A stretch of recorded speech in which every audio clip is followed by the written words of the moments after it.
ভারতের পশ্চিমবঙ্গ রাজ্যের সরকারি মেডিকেল কলেজে এক নারী চিকিৎসকের ধর্ষণ ও হত্যার ঘটনাকে কেন্দ্র করে মাস তিনেক আগে উত্তাল হয়ে উঠেছিল কলকাতা। কিন্তু পশ্চিমবঙ্গের ৬টি বিধানসভা কেন্দ্রে উপনির্বাচনের ফলাফলে তার কোনো প্রভাব দেখা গেল না শনিবার।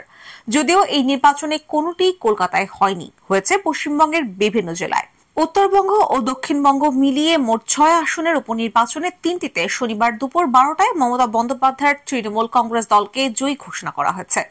বাকি ৩ আসনেও ভালোভাবে এগিয়ে রয়েছে দলটি।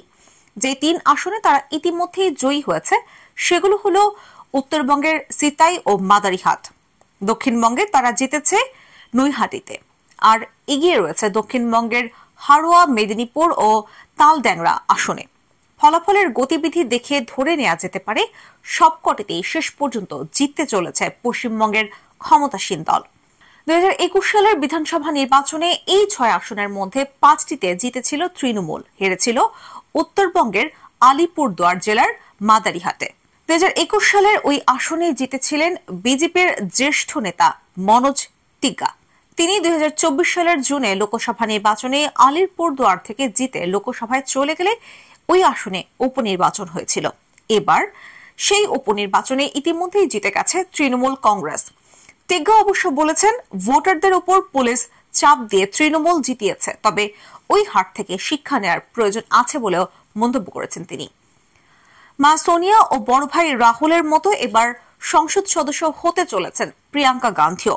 ভারতের কেরালা রাজ্যের ওয়েনাড লোকসভা কেন্দ্রের উপনির্বাচনে সিপিআই ও বিজেপি প্রার্থীদের অনেক পেছনে ফেলে জয়ী হয়েছেন তিনি। লোকসভা ভোটের উত্তরপ্রদেশের রায়বেরেলি ও কেরালার ওয়েনাড ২ কেন্দ্র থেকেই জয়ী হয়েছিলেন রাহুল। পরে ওয়েনাড কেন্দ্রটি ছেড়ে দিলে সেখানে উপনির্বাচনে জীবনে প্রথমবার ভোট প্রার্থী হন প্রিয়াঙ্কা। প্রিয়াঙ্কার জয় নিয়ে কখনো কোনো সংশয় ছিল না, তবে আগ্রহ ছিল রাহুলের চেয়ে বেশি ভোট পেয়ে বেশি ব্যবধানে তিনি জেতেন কিনা। শনিবারের গণনায় দেখা যাচ্ছে বিকেল ৪টার সময় প্রিয়াঙ্কা তার ২ নিকট প্রতিদ্বন্দ্বীর চেয়ে ৪ লাখের বেশি ব্যবধানে এগিয়ে। এবছরের জুনে লোকসভা ভোটে রাহুল পেয়েছিলেন ৬,৪৭,০০০ ভোট। তার জয়ের মার্জিন ছিল ৩,৬৪,০০০।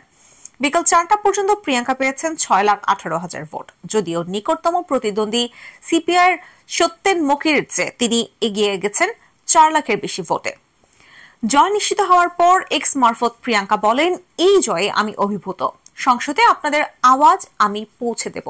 আপনাদের আশা ও স্বপ্ন পূরণে আপনাদের হয়ে লড়াই করব। উইনার ছাড়াও লোকসভার উপনির্বাচন হয় মহারাষ্ট্রের নান্দেদ আসনে। কংগ্রেস প্রার্থী শ্রবণ বসন্তরাও বলওয়ান্তের মৃত্যুর জন্য উপনির্বাচন হয়। বিকেল ৪টায় দেখা যায় কংগ্রেস প্রার্থী চরণ রবীন্দ্র বসন্তরাওকে ২,০০০ ভোটে পিছিয়ে দিয়েছেন বিজেপি প্রার্থী সন্তোকরাও হাম্বরদে। লোকসভা ছাড়াও ভোট হয় ১৪ রাজ্যের ৪৭ বিধানসভা আসনের। রাজ্যগুলোর মধ্যে উল্লেখযোগ্য ছিল উত্তরপ্রদেশের ৯ আসনের উপনির্বাচন। ওই রাজ্যে লোকসভা ভোটে বিজেপির ফল খুব খারাপ হয়েছিল। ফলে যোগী প্রশাসনের কাছে এই উপনির্বাচন ছিল চ্যালেঞ্জের। ৯ আসনের মধ্যে বিজেপির দখলে ছিল ৫টি, সমাজবাদী পার্টির ৩টি এবং একটি ছিল আরএলডির দখলে। বিকেল পর্যন্ত গণনায় দেখা যাচ্ছে যে তা আসন ধরে রাখার পাশাপাশি সমাজবাদী পার্টির কাছ থেকে একটি আসন বিজেপি ছিনিয়ে নিতে চলেছে। পাঞ্জাবে উপনির্বাচন ছিল ৪ আসনে, সেখানে ৩টি আসনে জয়ী হয়েছে আম আদমি পার্টি, একটিতে কংগ্রেস। কর্ণাটকে ৩ আসনে কংগ্রেসের প্রতিদ্বন্দ্বী ছিল বিজেপি, কিন্তু সেখানে ৩ আসনেই কংগ্রেস জিতেছে। তবে আসামে কংগ্রেস তার একটি জেতা আসন হারিয়েছে। ওই রাজ্যের ৫ আসনেই জয়ী হয়েছে বিজেপির নেতৃত্বাধীন এনডিএ।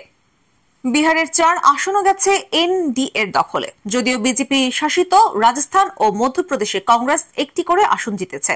উত্তরাখণ্ড, ছত্তিশগড় ও গুজরাটে একটি করে আসনে ভোট ছিল। ওই ৩ বিজেপি শাসিত রাজ্যের ৩ আসনেই বিজেপি দখলে রেখেছে। কেরালার ২ আসনের একটিতে জিতেছে কংগ্রেস, অন্যটিতে সিপিএম। বিজেপি প্রবল ধাক্কা খেয়েছে পশ্চিমবঙ্গে, সেখানে ৬ আসনের উপনির্বাচনের সবকটিতেই জিতেছে তৃণমূল কংগ্রেস।